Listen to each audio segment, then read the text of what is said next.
The latest new details now on the deal that would prevent the country from defaulting on its debt in what would be an historic move. Hello, everybody. Welcome to Action News Now on this Thursday afternoon. I'm Josh Krupp. We're about to hear from both of Ohio's United States senators who are divided on this issue, and you can probably guess where they fall on this issue. The Senate today racing to try and wrap up the deal to raise the debt ceiling before the default deadline. Joe Biden and House Speaker Kevin McCarthy coming to an agreement to raise the debt ceiling and cut certain aspects of budget. You want to get details about what is inside that package, head over to 13abc.com where we will break it all down for you. As we take you out live to Washington here on this Thursday, intense work happening as we are still days away from a deadline for the U.S. to default. But how are your representatives going to vote on this? How do they feel about this? Very different opinions here, and we're going to get their reaction, starting with Senator JD Vance, Republican from Ohio. He plans to vote no. Senator Vance, how would you assess the work that the House negotiators did on this? Well, I'm not too pleased with it, if I'm being honest with you. I mean, we needed to do two things with this debt ceiling deal. We needed to, on the one hand, pay the country's debts, and on the other hand, put the country on a more sustainable path financially. I think we clearly have done the first thing, and that's good. But we have not put the country on a more sustainable path financially. We've gotten some promises of very minor cuts in some of the waste and fraud in our own government.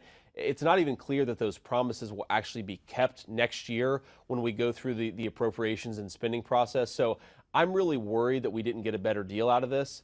And that's where I am. Now, we're going to try to make it better through the amendment process. We're going to have a lot of conversations in the next 24 to 48 hours to try to improve it. But right now, it's not in a good place. So you're a firm no then, is that the case? That's right. What kind of amendments, what kind of changes are you going to propose to make this salvageable then in your mind? Well, let me just take two issues where I think the American people are really getting the short end of the stick on this. I mean, number one, you have $90 billion going to IRS agents that are going to go after middle-class taxpayers. I don't think the IRS needs to be bigger, especially its enforcement against middle-class taxpayers. So I don't know why we're spending that money in the first place. We should just zero that out and use those savings to not put so much debt on our children and grandchildren. The second thing is there is a lot of money. I mean, billions and billions of dollars that's going to effectively providing subsidies for rich people to buy Teslas. I'd like to zero that out and give that in the form of tax relief to working families. So those are just two of the changes that I'd like to see. We're spending money on things we shouldn't be spending money on. And unfortunately, we have this big conversation about the debt and no real changes to the way that we're spending the American taxpayers' money. That's not good stewardship, and that's not good leadership. You've said that one message that people are sending with this deal is it's the best one that we could do with a divided government. Do you see that as being true? Well, I think that what we've seen, unfortunately, from a lot of, and I'm going to criticize my own party here, a lot of Republican leadership is they've been trying to tell the American people that this is a world historic deal that's going to put us back on a straightforward financial footing, and that's just not true. Nobody in Washington believes that. Nobody who's even saying that believes that when the cameras are off. If they were to go to the American people and say, look, Biden is in charge, McCarthy's in charge of the House, Chuck Schumer's in charge of the Senate, this is the best deal that we could possibly get, that's at least a believable message. But when they try to sell it as this world historic achievement, nobody buys it. And I think that causes a lot of Americans, a lot of Ohioans to feel very frustrated at the lack of transparency. They should just level with the American taxpayer about what's going on. And the failure to do so is one of the reasons why I came here in the first place, to try to improve that. And at the very least, I need to call it out when I see it happening, even when it's in my own party. Who do you hold accountable for that, and what do you do to address it then? Well, look, I think House Republican leadership could have done a much better job at messaging this, at talking about the sacrifices that are going to need to be made. And unfortunately, they made some serious mistakes here. And that's from the Speaker of the House on down.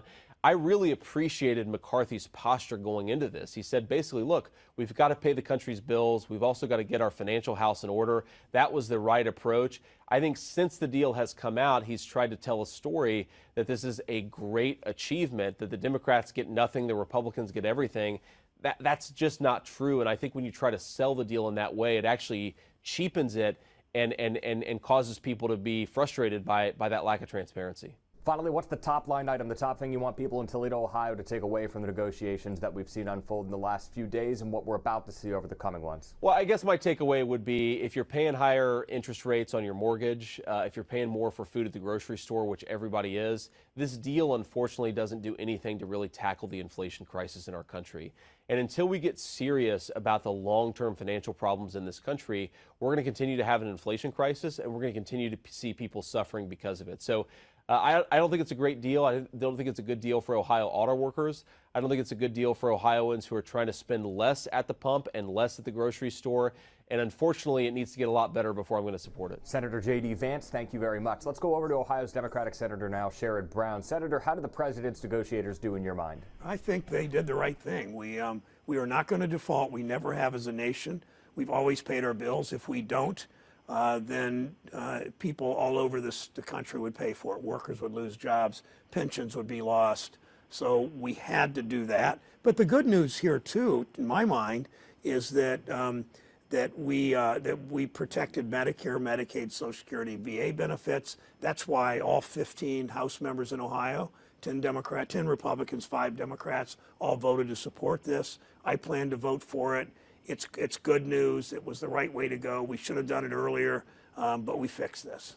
We just heard from Senator JD Vance, who said he doesn't feel like this deal puts the country on a more sustainable path financially. To that, you say what? Well, I'd say that there's a reason that all 15 House members and I are voting the same way, because we think this is a responsible thing to do. And I know some of my colleagues in the Senate will offer amendments, but I just caution them, if an amendment passes, it puts us on the path to default. And you just don't mess with this to gain political favor and to do these political things to try to win the press release war, because it could send us into default, and that's not a chance we should take. How would you assess this deal in this divided government that we have right now? Well, I think it's hard when the views of one political party mostly are very different from the views of the other political party, and the country's very divided. So I'm proud that leadership in both houses could come together with the president and come up with a plan that's acceptable to something like 2/3 of the members of Congress. There will be some that oppose it. I'm fine with that on the left and the right, but it's the right thing. Again, we avoided default and we protected Medicare and veterans benefits and Social Security and Medicaid. All of those things greatly matter to this great country. You know, we've been down this road before with the debt ceiling used as a negotiating tool. Would you be in favor of eliminating it altogether in the future? Yeah, it's just silly that we have this. We should always pay our bills. We shouldn't have to have an act of Congress to pay our bills. We should have an act of Congress to write our budget. That's where the argument should be. But to have to vote like this, and one party can sort of hold hostage the president or the other party. We never did that during the Trump years, but in the House of Representatives, they did that with President Biden, and it's just not good for our country. It's not good for our economy. It divides us even more than we're already divided. So what would you support then in terms of reforms? I would support the elimination of the idea of a debt ceiling. Only one other country in the world does it. I always would support we pay our bills. That's our job, to pay our bills. It's our job to write smart budgets. It's partly our job. We've seen rich people essentially avoid paying taxes in this country by so many measures. And that's one of the things we should pursue in our budget negotiations. But you don't do that around negotiations for the debt ceiling.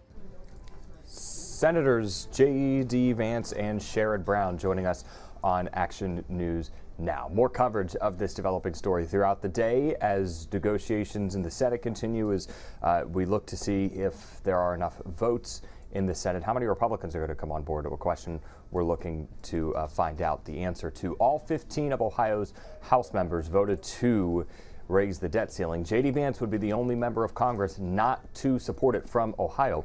We'll see when that vote actually matters. The details of what's in that deal on 13abc.com. We'll also have more coverage and the latest new details throughout the day on Action News. We are back on TV later today starting at 4 o'clock. We will see you then.